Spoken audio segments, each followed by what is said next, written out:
Many professionals believe saying yes is a good thing. It shows commitment, reliability, a willingness to help. And early in a career, saying yes often feels like the right move.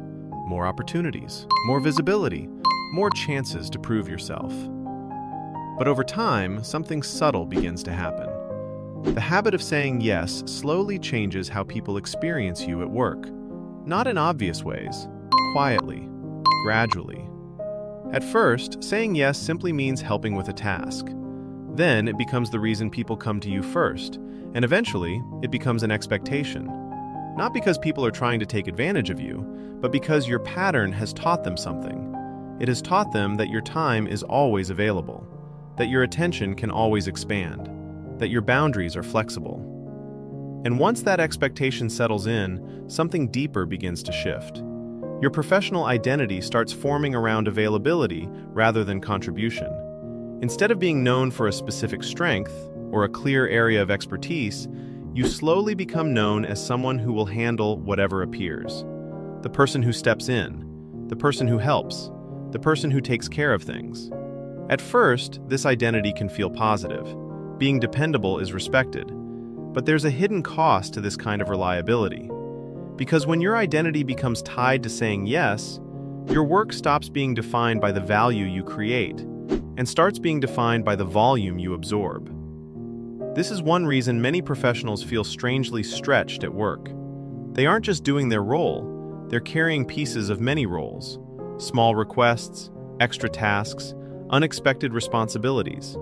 Individually, none of these requests seem unreasonable, but collectively, they reshape the structure of your workday. And over time, they reshape how others perceive your professional boundaries. There's also a psychological tension that develops. Because the more frequently someone says yes, the harder it becomes to say no later. Not because the request is unreasonable, but because changing the pattern feels uncomfortable. People often worry that refusing a request will suddenly make them appear less cooperative, less helpful, less committed. So the pattern continues, not always out of pressure, but often out of identity. The identity of being dependable, the identity of being someone who helps, the identity of being someone who can always handle more. But identities built around constant availability tend to become fragile, because eventually, something begins to break, not dramatically, quietly. Energy drops, focus becomes harder to protect, the workday begins to feel scattered, and the person who once said yes easily starts feeling the weight of that habit. This is why many professionals feel a strange mix of pride and exhaustion. They know they've built a reputation for reliability, but they also sense that something about the structure of their work has become unsustainable. And often, the issue isn't simply workload, it's identity. When saying yes becomes the defining feature of your professional identity, your boundaries begin to dissolve without anyone intending it.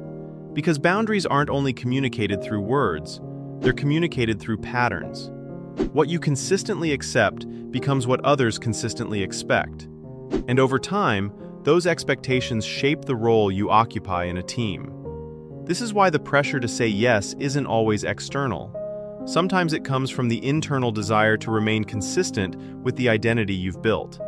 The helpful colleague, the dependable teammate, the person who always steps in. But professional identities are not fixed. They evolve over time. And sometimes the most important shift is not learning to refuse requests, but understanding the pattern that formed in the first place. Because once the pattern becomes visible, something begins to change. The pressure softens. The identity expands beyond constant availability, and work slowly begins to revolve again around contribution rather than absorption. For many professionals, simply recognizing this dynamic brings a sense of clarity, because the exhaustion wasn't coming from weakness or lack of discipline. It was coming from an identity that quietly formed around always saying yes. And sometimes understanding that pattern changes more than trying to force a different behavior. And for many professionals, this pressure to always say yes often connects to something deeper, the difficulty of protecting work boundaries.